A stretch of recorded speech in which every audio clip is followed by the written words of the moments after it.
નમસ્કાર ગુજરાત અત્યારના હવામાન સમાચારની અંદર ફરી એક વખત આપનું હાર્દિક સ્વાગત છે। ગુજરાત રાજ્ય ઉપર આગામી 24 કલાક ભારેથી ભારે રહેશે તેની સૌથી મોટી આગાહી તમને દર્શાવી તો અંબાલાલ પટેલ અને પરેશભાઈ ગોસ્વામીએ જે આગાહી કરી છે એ પણ જણાવીએ એ પહેલાં તમે જોઈ શકો છો એક લો પ્રેશર સિસ્ટમનો વાદળો જે છે એ દક્ષિણ ભારત અને અરબ સાગરના દરિયાની અંદર બની રહ્યા છે, એટલે કે દક્ષિણ ભારતથી અરબ સાગરના દરિયા વચ્ચે લો પ્રેશર સિસ્ટમની જે અસર જોવા મળી રહી છે તેના કારણે વાતાવરણની અંદર એકાએક મોટો પલટો આવ્યો છે, જેમાં અત્યારે દક્ષિણ ભારતની અંદર ચોમાસાના વરસાદની શરૂઆત થઈ ગઈ છે। કેરળ સુધી ચોમાસું પહોંચે તેની પણ સૌથી મોટી આગાહી મળી ગઈ છે। મિત્રો, અંદમાન નિકોબારના ટાપુની અંદર જે 20 તારીખથી ચોમાસાની શરૂઆત થઈ છે એ હવે કેરળના વિસ્તારોની અંદર 26 તારીખ સુધીમાં ચોમાસું પહોંચશે, પરંતુ આજે જે આગાહી આપણે જાણવાની છે, અત્યારના જે સૌથી મોટી લેટેસ્ટ માહિતી મળી રહી છે તેમાં વિવિધ મોડલોના ભાગરૂપે આપણે આગાહી જોઈશું। ગુજરાત રાજ્ય માટે જીએફએસ મોડલ છે, આઇકોન મોડલ છે અને CMWF મોડલ છે। તો આપણે આઇકોન મોડલની માધ્યમથી માહિતી મેળવીએ કે ગુજરાતના દરિયાકાંઠા સુધી અત્યારે વાદળોનો ઘેરાવો પહોંચી ગયો છે।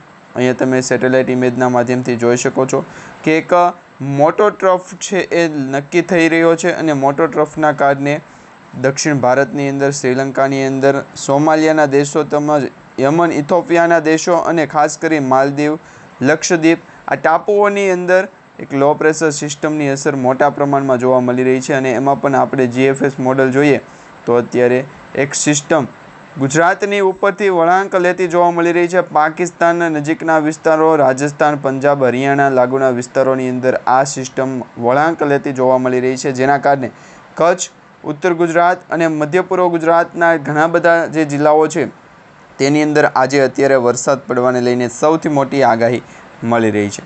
આપણે મિત્રો વરસાદી સિસ્ટમની આગાહી જ્યારે પણ જોતા હોઈએ છીએ ત્યારે તમને આગાહીમાં એ પણ કહેતા હોય કયા જિલ્લાઓની અંદર વરસાદ પડશે, કયા જિલ્લાઓની અંદર વરસાદની માહિતી છે, તો એમાં તમે અહીંયા જોઈ શકો છો કે મુંબઈ, મહારાષ્ટ્રના દરિયા વિસ્તારોની અંદર આ એક સિસ્ટમ પહોંચી ગઈ છે, એટલે કે લો પ્રેશર સિસ્ટમના વાદળોનો ઘેરાવો પહોંચી ગયો છે। અહીંયા તમે સ્ક્રીન ઉપર જોઈ શકો છો અંદમાન નિકોબારની અંદર પણ થોડાક એવા ભાગોની અંદર વરસાદી સિસ્ટમ જામી, તે પછી બંગાળની ખાડી અને અરબ સાગર સુધી જે છે એ વરસાદી સિસ્ટમ છે એ પહોંચી છે।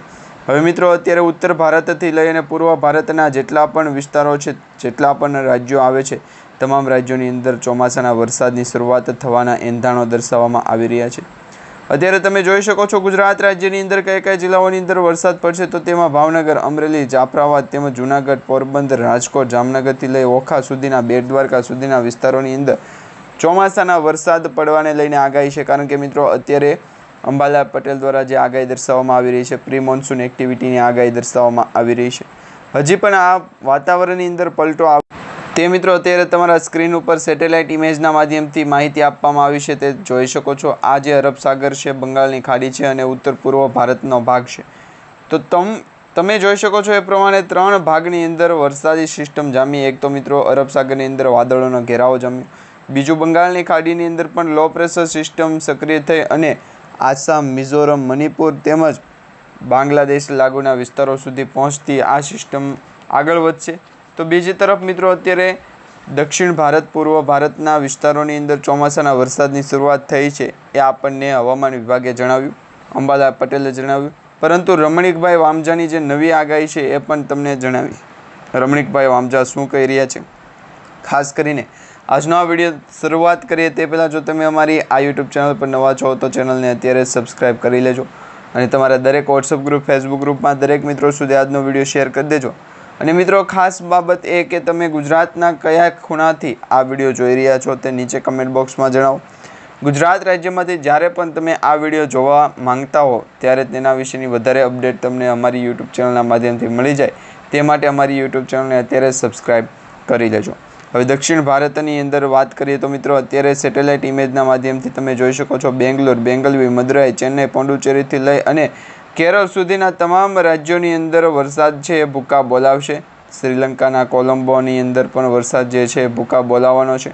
આજથી મિત્રો વરસાદની આગાહી દર્શાવવામાં આવી, તેમાં 2 ઇંચથી લઈને 4 ઇંચ સુધીના વરસાદ નોંધાતા જોવા મળી રહ્યા છે।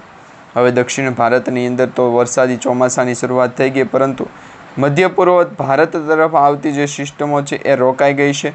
1-2 દિવસનો હોલ્ડ ઉપર આ સિસ્ટમો પહોંચી અને ત્યાર પછી આ સિસ્ટમો જે છે 24 તારીખ પછી ત્યાંથી રિલીઝ થશે, એટલે કે 24 તારીખ પછી અરબ સાગરના દરિયામાંથી આગળ વધશે અને ગુજરાત તરફ, મુંબઈ, મહારાષ્ટ્ર તરફ અને ખાસ કરી કચ્છ લાગુના વિસ્તારો તરફ આ સિસ્ટમ જશે, જેમાં સૌથી વધારે અસર દક્ષિણ ગુજરાતની અંદર જોવા મળશે, જેમાં દક્ષિણ ગુજરાતની અંદર 4 થી 5 એવા વિસ્તારો જે છે તાલુકાઓ વાઇઝ જોવા જઈએ તો સુરતનું ઘણા બધા જિલ્લાઓની વાઇઝ અને ગુજરાતના મોસ્ટ ઓફલી જિલ્લાઓની વાઇઝ વાત કરવાની છે.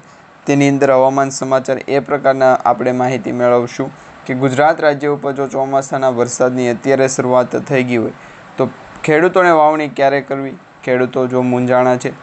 ખેડૂતોના પક્ષમાં અત્યારે કુદરત પણ સરકારી યોજના વિશે જે માહિતી આપે છે એ પ્રમાણે કુદરત પણ છે હાથ ધરતો નથી, કારણ કે મિત્રો તમને ખ્યાલ છે સરકારી યોજનાની અંદર જ્યારે તમારું પાક નુકસાન થાય છે અતિવૃષ્ટિ, અનાવૃષ્ટિ કે દુષ્કાળના કારણે, આ વર્ષે તો એવું જાણવા મળી રહ્યું છે કે દુષ્કાળની પરિસ્થિતિ ઉત્પન્ન થઈ શકે, પરંતુ આપણે એનાથી મૂંઝાવાનું નથી, ચિંતા કરવાની જરૂર નથી. ગુજરાત રાજ્ય ઉપર ભયંકર પૂરની પરિસ્થિતિ જોવા મળી અને હવામાન સમાચારની અંદર જે ફેરફાર થયો તેના પછી દરેક લોકો સતર્ક રહેતા હોય છે. અત્યારે લો પ્રેશર સિસ્ટમની અસર હવાજામાં આવી રહ્યો છે. લો પ્રેશર સિસ્ટમની અસરના કારણે ઘણા બધા જે વિસ્તારો છે તેની અંદર હવામાન સમાચારની અંદર ગુજરાત રાજ્ય ઉપર ચોમાસાના વધારે પડતા પ્રતિક્રિયાના સમાચાર મળી રહ્યા છે, એટલે અથવા તો પ્રતિક્રિયાને જે છે એ માહિતી મળી રહી છે. અત્યારે તમે જોઈ શકો છો ગુજરાત રાજ્ય ઉપર ચોમાસાના વરસાદની આગાહી 2 દિવસ પહેલાં પણ જોવા મળી અને આજે પણ જોવા મળી, એટલે કે આજે તારીખ થઈ છે મિત્રો 21 તારીખ અને વાર થયો છે ગુરુવાર. તો ગુરુવારના દિવસે ગુજરાત રાજ્યની અંદર ચોમાસાના વંટારા છે એ જોવા મળી રહ્યા છે, એટલે કે વરસાદી સિસ્ટમની આગાહી જે છે ખૂબ જ મજબૂત થઈ અને આગળ વધી રહી છે. 1-2 દિવસ માટે આ સિસ્ટમ સક્રિય રહેશે એવું નથી મિત્રો. હવે પછી જૂન મહિનાની શરૂઆત થાય ત્યાં સુધી આ સિસ્ટમની આગાહી છે 2 થી 3 દિવસ સુધી કન્ટિન્યુ રહેશે. ત્યાર પછી એકાત્રા સિસ્ટમ મળશે અથવા તો દરરોજ ડેઇલી હવામાન સમાચારના ભાગરૂપે છે એ માહિતી મળ્યા કરશે. તો આ ભાગ ગુજરાતના દરિયાકાંઠાના લોકો સુધી પહોંચવો જોઈએ. વરસાદની સ્થિતિ પણ મજબૂત હોવી જોઈએ અને વાતાવરણની અંદર ફેરફાર પણ ન હોવો જોઈએ. તો આ પ્રકારે ગુજરાતનું સ્ટેબલ અત્યારે જે કહી શકે સ્ટેબલ હોય, પરંતુ વાતાવરણની અંદર પલટો એકાએક આવી જાય છે. હવે વરસાદી સિસ્ટમની આગાહી 2 દિવસ પહેલાં કરવાની હતી, પરંતુ હજી એ વાત અટકી ગઈ. હવે મિત્રો ગુજરાત રાજ્ય ઉપર ચોમાસાના વરસાદની શરૂઆત થાય તે પહેલાં હવામાન વિભાગ દ્વારા માહિતી આપવામાં આવતી હોવી જોઈએ, કારણ કે આ લોકેશન પ્રમાણે હવામાન સમાચારને લગતી જે પણ ફેરફાર હોય એ આપણે સુધારા કરવા પડે અને વાતાવરણની અંદર જે પણ માહિતી હોય એ દરેક માહિતી આપણે પ્રોપર આપવી પડે. હવે આ માટે ગુજરાતના દરિયાકાંઠાના લોકેશન છે એ માહિતી પ્રમાણે હવામાન સમાચારના કયા ભાગ ડિપાર્ટમેન્ટની અંદર મળશે તે જણાવો. ગુજરાત રાજ્યની અંદર ચોમાસાની વરસાદની આગાહી પણ 2 દિવસ પહેલાં આપણે કરી હવામાન સમાચારને લગતી જે પણ માહિતી અપડેટ હશે એ આપણે જાણીશું. તો અત્યારે તમે જોઈ શકો છો તે પ્રમાણે ગુજરાત રાજ્યમાંથી આ એક નગરપાલિકાના પ્રમુખ તરીકે જે પણ ફેરફાર હશે એના વિશેની માહિતી ટૂંક સમયમાં મળશે, પરંતુ અત્યારે જે લોકેશન આપવામાં આવી રહ્યું છે ત્યાં જવાનું છે અને ત્યાં કઈ ગુજરાતના દરિયાકાંઠાનું લોકેશન છે એ માહિતી પ્રમાણે આગળ વધે અને ત્યાર પછી ગુજરાતનું દરિયાકાંઠાનું લોકેશનને જે છે એ સેમ આપવાનું. તો આ માટે ગુજરાતનું વેધર ઇન્ફોર્મેશન જે છે એ ટૂંક સમયમાં પતી ગયું હોય. તો આ જ કારણ હોઈ શકે છે. હવે તમે વેસ્ટર્ન ડિસ્ટર્બન્સની આગાહી મૂકો અને મને ફરી વખત એક જે આપેલું છે કે એ આપી દો, કારણ કે લોકેશન પ્રમાણે માહિતી અલગ લોકેશન માહિતી અલગ ચેન્જીસ હોય તો ગુજરાતના દરિયાકાંઠાના લોકોને પણ સૌથી વધારે તકલીફ પડી શકે. તો મિત્રો અત્યારે તમે જોઈ શકો છો દક્ષિણ ભારતની અંદર પણ ચોમાસાના વરસાદની આગાહી થઈ ગઈ છે, એટલે કે અરબ સાગરની અંદર જે ચક્રવાતી ઘેરાવો બન્યો છે એ ઘેરાવાના કારણે વાતાવરણ એકાએક મોટા પ્રમાણમાં પલટાતું જોવા મળ્યું છે. હવે જો મિત્રો વાતાવરણની અસર આ પ્રકારે ગુજરાત રાજ્યની અંદર આગામી 2 થી 3 દિવસ માટે રહી તો અહીંયા તમે જોઈ શકો છો ગુજરાતથી ખૂબ જ નજીક વાદળોનો ઘેરાવો છે એ જામ્યો છે. અહીંયા તમે સ્ક્રીન ઉપર ઝૂમ કરીને ચેક કરી શકો છો. બેંગ્લોરથી લઈ અને મુદ્રાઈ, પોંડુચેરીથી લઈ અને મુંબઈ, મહારાષ્ટ્ર સુધી તો આ બાબતે પહોંચ્યા, પરંતુ હવે કઈ બાબત અત્યારે અટકે છે તો વરસાદી સિસ્ટમની આગાહી 2 દિવસ પહેલાં હોવી જોઈએ, વાતાવરણની અંદર હોવી જોઈએ. હવે અત્યારે ટેક્સી માટે પણ ગુજરાત રાજ્ય ઉપર જે છે એ વાતાવરણની અસર જોવા મળી શકે છે. હવામાન સમાચાર દ્વારા સ્પષ્ટપણે કહેવામાં આવી રહ્યું છે કે જો આ લોકેશન પ્રમાણે માહિતી અત્યારે બોન્ડ નહીં થાય તો હવામાન સમાચારના ભાગરૂપે થવી પડશે. તો આ માહિતીને ગુજરાતના દરિયાકાંઠાનું લોકેશન સમાવે ત્યાં સુધી પહોંચાડી દઈશું. જો ફરી એક વખત વરસાદી સિસ્ટમ ના આવે તો ગુજરાતના દરિયાકાંઠાનું લોકેશન છે એ માહિતી પ્રમાણે ના આવે. હવે હવામાન સમાચારની અંદર પણ ફેરફાર કરવો જોઈએ, લોકેશનની અંદર પણ ફેરફાર કરવો જોઈએ અને વાતાવરણની અંદર પણ ફેરફાર કરવો જોઈએ. જો ગુજરાતના દરિયાકાંઠાનું લોકેશન માહિતી આપી અને બેસ્ટ દર્શાવતા હોવા જોઈએ કે વહેલી તકે આવો અને ફરી વખત જાઓ, તો આ પ્રકારે ગુજરાતનું સ્લોગન છે એ ચાલવું પડે. હવે ફરી વખત ગુજરાત રાજ્યની અંદર ચોમાસાના વરસાદની આગાહી શરૂ થાય તે પહેલાં તમે અહીંયા મેપમાં જોઈ શકો છો કે આ મેપની અંદર ગુજરાતથી ખૂબ જ નજીક આ લો પ્રેશર સિસ્ટમ સક્રિય જોવા મળી રહી છે. પરંતુ આ લો પ્રેશર સિસ્ટમની અસર 2 દિવસ પહેલાં તો હતી જ નહીં, પરંતુ 2 દિવસ પહેલાં ક્યાં કરો 15 દિવસ પહેલાં ગુજરાત રાજ્યની અંદર ચોમાસાના વરસાદની આગાહી જોતા હતા કે આ વરસાદ ક્યારે પૂરો થાય, વરસાદની અસર શું છે. તો હવામાન સમાચાર દ્વારા આ અંગે છે ચેતવણી આપી અને માસ્ટર માઇન્ડ જણાવ્યા અને લો પ્રેશર સિસ્ટમની અસર જ કરાવી નાખી. તો આ માટે ગુજરાતના દરિયાકાંઠાનું લોકેશન જણાવો તે બધી લોકેશનની પ્રોપર્ટી આપણી પાસે હોય છે. તો આ જ માટે અલગ શોખ ગુજરાતના દરિયાકાંઠાનું લોકેશન જણાવવું જ પડશે. આ માટે અલબ સાગરને બલક.